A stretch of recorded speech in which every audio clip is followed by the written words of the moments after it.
Hello, welcome to Goodnight Flagstaff. I'm Joden Caine, and I'm delighted to be returning for my second reading for Goodnight Flagstaff. Now that my kids are a little older, I seldom get the chance to read aloud anymore, which I do enjoy. I hope that I do so in a way that adds to your enjoyment of the story. Thank you for tuning in to our community story time. You can find a new chapter from one of our favorite family-friendly books at 8 p.m. each weeknight on the Literacy Center's YouTube channel and on Crater Radio, a local online radio station. The previous chapter is replayed on Crater Radio each weeknight at about 7:30, just before the new chapter airs. You can also listen to all previous Goodnight Flagstaff recordings on YouTube. We are currently reading The Return of the King by J.R.R. Tolkien. If you'd like to check it out and read along with us at home, it is available at the library. Check one out today with your Coconino County Library card. Please email us if you'd like to join our team of readers and connect with your community through stories. All ages welcome. Our email is goodnightflagstaff@gmail.com. Last time we read together, the men of Rohan killed many of the enemy, but their victory turned to sorrow when King Theoden fell. The Lord of the Nazgul swooped out of the sky and began to feast on his horse. But Dernhelm revealed her identity as Éowyn, and with Merry they defeated the Dark Rider and his steed. Then black ships arrived on the shores, but it was Aragorn and not the enemy, and together they defeated the enemy. Chapter 7. The Pyre of Denethor. When the dark shadow at the gate withdrew, Gandalf still sat motionless, but Pippin rose to his feet, as if a great weight had been lifted from him, and he stood listening to the horns, and it seemed to him that they would break his heart with joy. And never in after years could he hear a horn blow in the distance without tears starting in his eyes. But now suddenly his errand returned to his memory, and he ran forward. At that moment Gandalf stirred and spoke to Shadowfax, and was about to ride through the gate. "Gandalf! Gandalf!" cried Pippin, and Shadowfax halted. "What are you doing here?" said Gandalf. "Is it not a law in the city that those who wear the black and silver must stay in the citadel, unless their lord gives them leave?" "He has," said Pippin. "He sent me away, but I am frightened. Something terrible may happen up there. The Lord is out of his mind, I think. I'm afraid he will kill himself, and kill Faramir, too. Can't you do something?" Gandalf looked through the gaping gate, and already on the fields he heard the gathering sound of battle. He clenched his hand. "I must go," he said. "The Black Rider is abroad, and he will yet bring ruin on us. I have no time."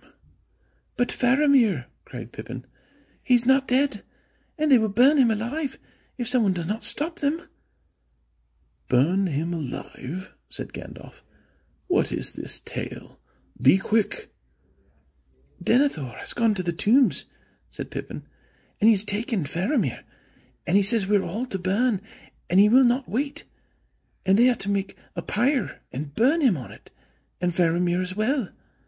And he has sent men to fetch wood and oil, and I have told Beregond. But I'm afraid he won't dare to leave his post. He is on guard, and what can he do anyway?" So Pippin poured out his tale, reaching up and touching Gandalf's knee with trembling hands. "Can't you save Faramir?" "Maybe I can," said Gandalf. "But if I do, then others will die, I fear. Well, I must come, since no other help can reach him. But evil and sorrow will come of this. Even in the heart of our stronghold the enemy has power to strike us, for his will it is that is at work." Then, having made up his mind, he acted swiftly, and catching up Pippin and setting him before him, he turned Shadowfax with a word. Up the climbing streets of Minas Tirith they clattered, while noise of war rose behind them. Everywhere men were rising from their despair and dread, seizing their weapons, crying to one another, "Rohan has come!" Captains were shouting, companies were mustering, many already were marching down to the gate. They met the prince Imrahil and he called to them, "Whither now, Mithrandir? The Rohirrim are fighting on the fields of Gondor. We must gather all the strength that we can find." "You will need every man and more," said Gandalf. "Make all haste. I will come when I can, but I have an errand to the Lord Denethor that will not wait. Take command in the Lord's absence." They passed on, and as they climbed and drew near to the citadel, they felt the wind blowing in their faces, and they caught the glimmer of morning far away, a light growing in the southern sky. But it brought little hope to them, not knowing what evil lay before them, fearing to come too late. "Darkness is passing," said Gandalf, "but it still lies heavy on this city."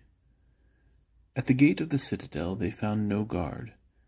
"Then Beregond has gone," said Pippin, more hopefully. They turned away and hastened along the road to the closed door. It stood wide open, and the porter lay before it. He was slain, and his key had been taken. "Work of the enemy," said Gandalf. "Such deeds he loves. Friend at war with friend, loyalty divided in confusion of hearts." Now he dismounted and bade Shadowfax return to his stable. "For my friend," he said, "you and I should have ridden to the fields long ago, but other matters delay me. Yet come swiftly if I call." They passed the door and walked on down to the steep winding road. Light was growing, and the tall columns and carven figures beside the way went slowly by like grey ghosts. Suddenly the silence was broken, and they heard below them cries of the ringing of swords, such sounds as had not been heard in the hallowed places since the building of the city. At last they came to Rathdinan, and hastened toward the house of the stewards, looming in the twilight under the great dome. "Stay, stay!" cried Gandalf, springing forward to the stone stair before the door. "Stay this madness!" For there were servants of Denethor with swords and torches in their hands, but alone in the porch upon the topmost step stood Beregond, clad in the black and silver of the guard, and he held the door against them.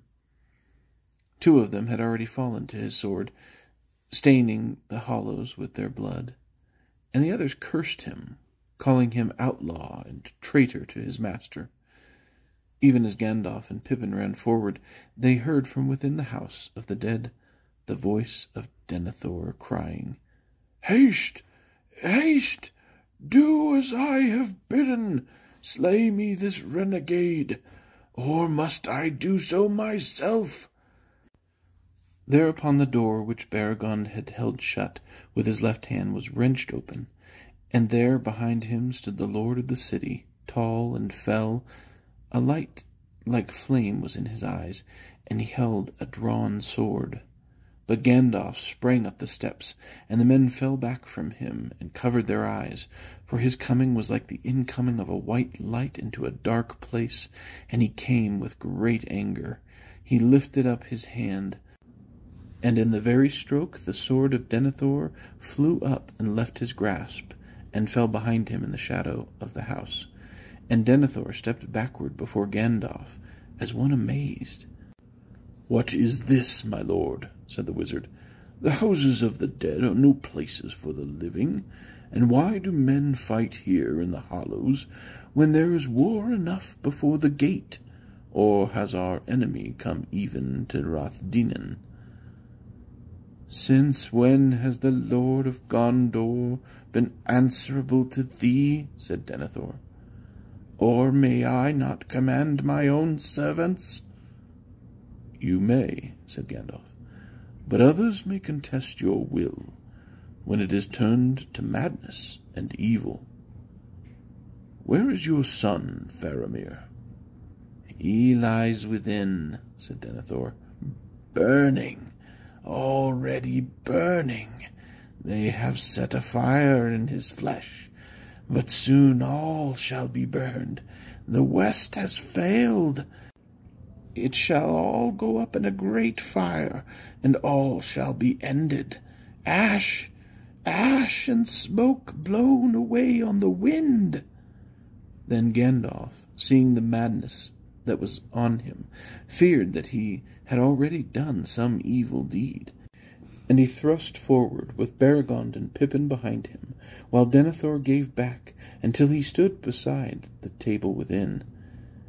But there they found Faramir, still dreaming in his fever, lying upon the table. Wood was piled under it, and high all about it, and was all drenched with oil, even the garments of Faramir and the coverlets. But as yet no fire had been set to the fuel. Then Gandalf revealed the strength that lay hid in him, even as the light of his power was hidden under his grey mantle. He leaped up onto the faggots, and raising the sick man lightly, he sprang down again, and bore him toward the door. But as he did so, Faramir moaned and called on his father in his dream. Denethor started as one waking from a trance, and the flame died in his eyes, and he wept, and he said, "Do not take my son from me. He calls for me." "He calls," said Gandalf, "but you cannot come to him yet, for he must seek healing on the threshold of death, and maybe find it not, whereas your part is to go out to the battle of your city, where maybe death awaits you. This you know in your heart." "He will not wake again," said Denethor. "Battle is vain. Why should we wish to live longer? Why should we not go to death side by side?" "Authority is not given to you, steward of Gondor, to order the hour of your death," answered Gandalf. "And only the heathen kings, under the domination of the dark power, did thus, slaying themselves in pride and despair, murdering their kin to ease their own death." Then, passing through the door, he took Faramir from the deadly house, and laid him on the bier on which he had been brought, and which had now been set in the porch. Denethor followed him, and stood trembling, looking with longing on the face of his son, and for a moment, while all were silent and still, watching the Lord in his throes, he wavered. "Come," said Gandalf, "we are needed. There is much that you can yet do." Then suddenly Denethor laughed. He stood up tall and proud again, and stepping swiftly back to the table, he lifted from it the pillow on which his head had lain. Then, coming to the doorway, he drew aside the covering, and lo, he had between his hands a palantir. And as he held it up, it seemed to those that looked on that the globe began to glow with an inner flame, so that the lean face of the Lord was lit as with red fire, and it seemed cut out of hard stone, sharp with black shadows, noble, proud, and terrible. His eyes glittered. "Pride and despair!" he cried. "Didst thou think that the eyes of the White Tower were blind? Nay, I have seen more than thou knowest, grey fool, for thy hope is but ignorance. Go then, and labour in healing. Go forth and fight. Vanity! For a little space you might triumph on the field for a day, but against the power that now arises there is no victory. To this city only the first finger of its hand has yet been stretched. All the east is moving, and even now the wind of thy hope cheats thee and wafts up Anduin, and fleet with black sails. The west has failed. It is time for all to depart who would not be slaves." "Such counsels will make the enemy's victory certain indeed," said Gandalf. "Hope on, then," laughed Denethor. "Do I not know thee, Mithrandir? Thy hope is to rule in my stead, to stand behind every throne, north, south, or west. I have read thy mind and its policies. Do I not know that you have commanded this halfling here to keep silence? That you brought him hither to be a spy within my very chamber? And yet, in our speech together, I have learned the names and purposes of all thy companions. So, with the left hand thou wouldst use me for a little while as a shield against Mordor, and with the right bring up this ranger of the north to supplant me. But I say to thee, Gandalf Mithrandir, I will not be thy tool. I am steward of the house of Anarion. I will not step down to be the dotard chamberlain of an upstart. Even were his claim proved to me, still he comes but of the line of Isildur. I will not bow to such a one, last of a ragged house, long bereft of lordship and dignity." "What then would you have," said Gandalf, "if your will could have its way?" "I would have things as they were in all the days of my life," answered Denethor, "and in the days of my long fathers before me, to be the lord of this city in peace, and leave my chair to a son after me, who would be his own master, and no wizard's pupil. But if doom denies this to me, then I will have naught, neither life diminished, nor love halved, nor honour abated." "To me it would not seem that a steward who faithfully surrenders his charge is diminished in love or in honour," said Gandalf, "and at the least you shall not rob your son of his choice while his death is still in doubt." At those words Denethor's eyes flamed again, and taking the stone under his arm, he drew a knife and strode toward the bier. But Beregond sprang forward and set himself before Faramir.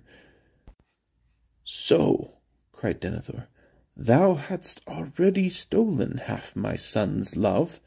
Now thou stealest the hearts of my knights also, so that they rob me wholly of my son at the last. But in this at least thou shalt not defy my will to rule my own end." "Come hither," he cried to his servants. "Come, if you are not all recreant." Then two of them ran up the steps to him. Swiftly he snatched a torch from the hand of one, and sprang back into the house. Before Gandalf could hinder him, he thrust the brand amid the fuel, and at once it crackled and roared into a flame. Then Denethor leaped upon the table, and standing there, wreathed in fire and smoke, he took up the staff of his stewardship that lay at his feet, and broke it on his knee. Casting the pieces into the blaze, he bowed and laid himself on the table, clasping the palantir with both hands upon his breast. And it was said that ever after, if any man looked at that stone, unless he had a great strength of will to turn it to another purpose, he saw only two aged hands withering in flame. Gandalf, in grief and horror, turned his face away and closed the door. For a while he stood and thought, silent upon the threshold, while those outside heard the greedy roaring of the fire within. And then Denethor gave a great cry, and afterward he spoke no more, nor was ever again seen by mortal men. "So passes Denethor, son of Ecthelion," said Gandalf. Then he turned to Beregond and the Lord's servants that stood there aghast. "And so pass also the days of Gondor that you have known. For good or evil, they are ended. Ill deeds have been done here, But let now all enmity that lies between you be put away, for it was contrived by the enemy, and works his will. You have been caught in a net of warring duties that you did not weave. But think, you servants of the Lord, blind in your obedience, that but for the treason of Beregond, Faramir, captain of the White Tower, would now also be burned. Bear away from this unhappy place your comrades who have fallen, and we will bear Faramir, steward of Gondor, to a place where he can sleep in peace, or die, if that be his doom." Then Gandalf and Beregond, taking up the bier, bore it away toward the houses of healing, while behind them walked Pippin with downcast head. But the servants of the Lord stood gazing as stricken men at the house of the dead. And even as Gandalf came to the end of Rathdinan, there was a great noise. Looking back, they saw the dome of the house crack, and smoke issue forth, and then with a rush and rumble of stone it fell in a flurry of fire.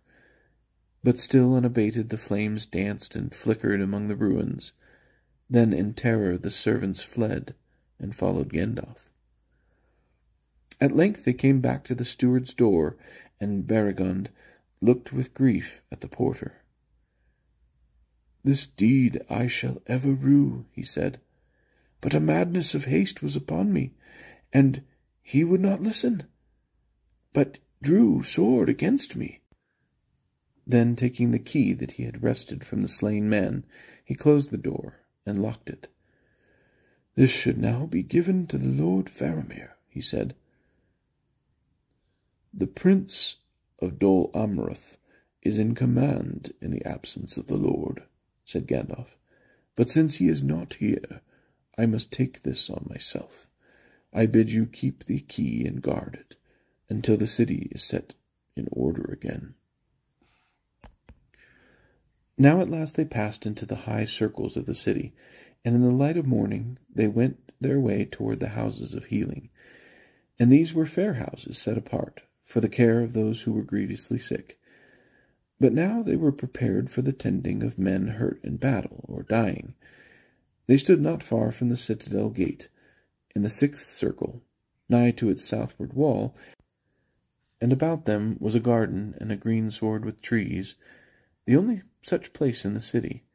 There dwelt the few women that had been permitted to remain in Minas Tirith, since they were skilled in healing or in the service of the healers. But even as Gandalf and his companions came carrying the bier to the main door of the houses, they heard a great cry that went up from the field before the gate, and rising shrill and piercing into the sky, passed and died away on the wind. So terrible was the cry that for a moment all stood still, and yet when it had passed, suddenly their hearts were lifted up in such hope as they had not known since the darkness came out of the east, and it seemed to them that the light grew clear and the sun broke through the clouds. But Gandalf's face was grave and sad, and bidding Beregond and Pippin to take Faramir into the house of healing, he went up onto the walls near by, and there, like a figure carven in white, he stood in the new sun and looked out, and he beheld with the sight that was given to him all that had befallen. And when Éomer rode out from the forefront of his battle, and stood beside those who lay upon the field, he sighed, and he cast his cloak about him again, and went from the walls. And Beregond and Pippin found him standing in thought before the door of the houses when they came out. They looked at him, and for a while he was silent. At last he spoke. "My friends," he said, "and all you people of the city, and of the western lands, things of great sorrow and renown have come to pass. Shall we weep, or be glad? Beyond hope, the captain of our foes has been destroyed, and you have heard the echo of his last despair. But he is not gone without woe and bitter loss, and that I might have averted but for the madness of Denethor. So long has the reach of our enemy become. Alas!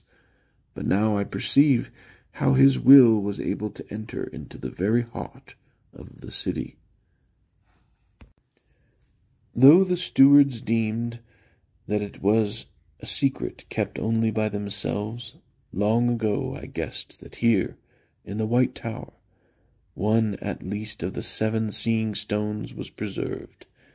In the days of his wisdom Denethor did not presume to use it, nor to challenge Sauron, knowing the limits of his own strength. But his wisdom failed, and I fear that as the peril of his realm grew, he looked into the stone and was deceived, far too often, I guess, since Boromir departed. He was too great to be subdued to the will of the dark power. He saw, none the less, only those things which that power permitted him to see. The knowledge which he attained was, doubtless, often of service to him, yet the vision of the great might of Mordor that was shown to him fed the despair of his heart until it overthrew his mind.